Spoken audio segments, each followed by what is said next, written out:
السلام عليكم ورحمة الله وبركاته. مساء الخير عليكم جميعا اخواتي في كل مكان، يا رب تكونوا بخير. واحب ابدا كلامي طبعا بصلاه الحبيب المصطفى محمد صلى الله عليه وسلم. اللهم صل وسلم وزد وبارك على الحبيب المصطفى محمد. ومش عايزين ننسى الدعاء لاخواتنا في فلسطين، ان ربنا ينصرهم ويرفع رايه الاسلام والمسلمين ويرحم امواتهم وامواتنا اجمعين. بسم الله الرحمن الرحيم. وفي العشر الاواخر من رمضان اكثروا من الصلاه على الحبيب المصطفى محمد. اللهم تقبل منا الصيام والقيام وصالح الاعمال، اللهم امين يا رب العالمين. مفاجآت مدوية تخص النادي الأهلي وكوارث لصالح النادي الأهلي. هتقول لي يا عم اخلص، هتعمل لنا فيها بقى بتاع تصريحات بقى وبتاع بيانات وبتاع. يا عم والله انا بكلمك على الحاجات اللي حاصله في الوسط الرياضي، ولا هعمل لك حصريات ولا بتنجانات. انا اهو بتكلم معاك عادي ببساطة احمد يا عم الحاج. حاجه شفتها فطلع اقول لك الدنيا ماشيه ازاي. الدنيا بقت بزراميط بالصلصه حرفيا. بزراميط. هتقول لي ايه، هو في حاجه اسمها بزراميط بالصلصه؟ يا عم ما تعلقش، يا عم ما تعلقش واسمع. زيزو والتعاقد للنادي الاهلي في توقيت احنا كلنا الانظار متجهه لحته معينه، وهجي لك في حته الانظار اللي متجهه ليها هقول لك ايه اسبابه. هتقول لي ايه؟ هقول لك. دلوقتي كلنا الفتره الاخيره شايفين الاحداث اللي بتحصل. عدم لعب الاهلي مباراه القمه امام الزمالك وانسحابه، قرارات من اللجنه الاولمبيه، قرارات من اتحاد الكوره، وقرارات من رابطه الانديه، وبيانات من النادي الاهلي وتصريحات. وقاعدين بقى احنا مترقبين نشوف الدنيا ماشيه ازاي. ويجي لنا مباراه للمنتخب امام اثيوبيا ويفوز وبتاع، والدنيا ايه ماشيه كده. يطلع تصريح امبارح بنسبه 99% زيزو داخل جدران النادي الاهلي. زيزو يتعاقد مع النادي الاهلي. هتقول لي طب هل زيزو مضى عقود؟ لا. طب هل زيزو اتفق مع حد من مسؤولين النادي الاهلي؟ الله اعلم. طب ايه اللي خلاكوا تقولوا الكلام ده؟ والد احمد زيزو قعد مع مسؤولين في النادي الاهلي؟ بالفعل حصل. عمل جلسه واحده ولا جلستين؟ عمل كذا جلسه. فهل الامور يعني تنتهي بان يكون زيزو داخل جدران النادي الاهلي؟ حتى الان والاخبار اللي احنا بنسمعها دلوقتي ان بنسبه 99% زيزو في الاهلي. ودي ضربه يعني ب 500 عصفور بحجر. ان انت تاخد الهاله او تاخد البالونه الكبيره اللي عندهم اللي هم فرحانين بيها وتاخدها منهم وتسكعهم قلمين ثلاثه على وشهم. ده قلم، ده قلم بمليون قلم. انت جيت عند كهربا ويلا بينا القلم. جيت عند امام عاشور والقلم التاني. بن شرقي والقلم الكبير. وتيجي بقى عند زيزو وده القلم الاكبر. ودي الشلوط العالمي. هقول لك ايه طيب؟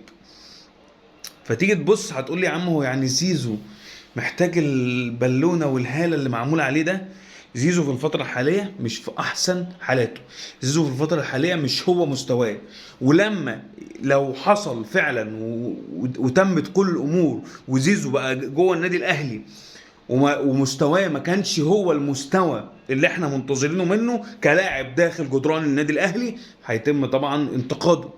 مفيش حد كبير عن النقد.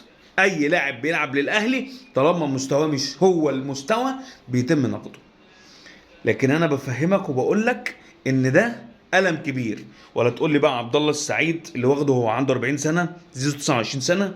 ولا تقول لي بقى ناصر ماهر اللي الاهلي رماه اصلا ومش محتاجه عشان ما كانش ملتزم والاهلي اصلا مش جاي معاه. ولا تقول لي بقى احمد حمدي اللي طبعا الاهلي اصلا مشاه للاحتراف. ده زيزو وبيلعب عندهم وهيجي منهم علينا. ولا بقى ترانزيت ولا كباري ولا الشغله اللي هم بيقولوا عليها دي. ترانزيت على طول من الزمالك للاهلي. فهيبقى ألم وصفعه قويه لنادي الزمالك بعد الاحداث اللي حصلت الاخيره. تعالى بقى بمناسبه الاحداث دي، خطأ كارثي من اتحاد الكوره يجب من الاهلي استغلاله. ولازم احط مليون خط تحت دوت، ولازم افتح السبوت وانور الضوء على هذه الكارثه. الكارثه دي حصلت من يومين تقريبا، امبارح او اول امبارح تقريبا بالليل، بيان من اتحاد الكوره ان سيراميكا كليوباترا محتاج حكام اجانب وارفق معاه المبلغ المطلوب امام مباراه الزمالك في كاس مصر.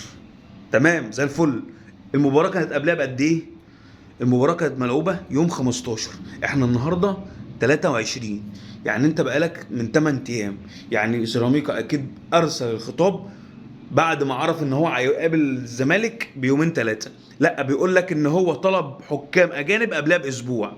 طب انت هو عارف منين ان هو هيلاعب الزمالك قبلها باسبوع؟ لا، والانقح ان هو مسح اللي قبلها باسبوع وخلاها قبلها باسبوعين، ده الانقح.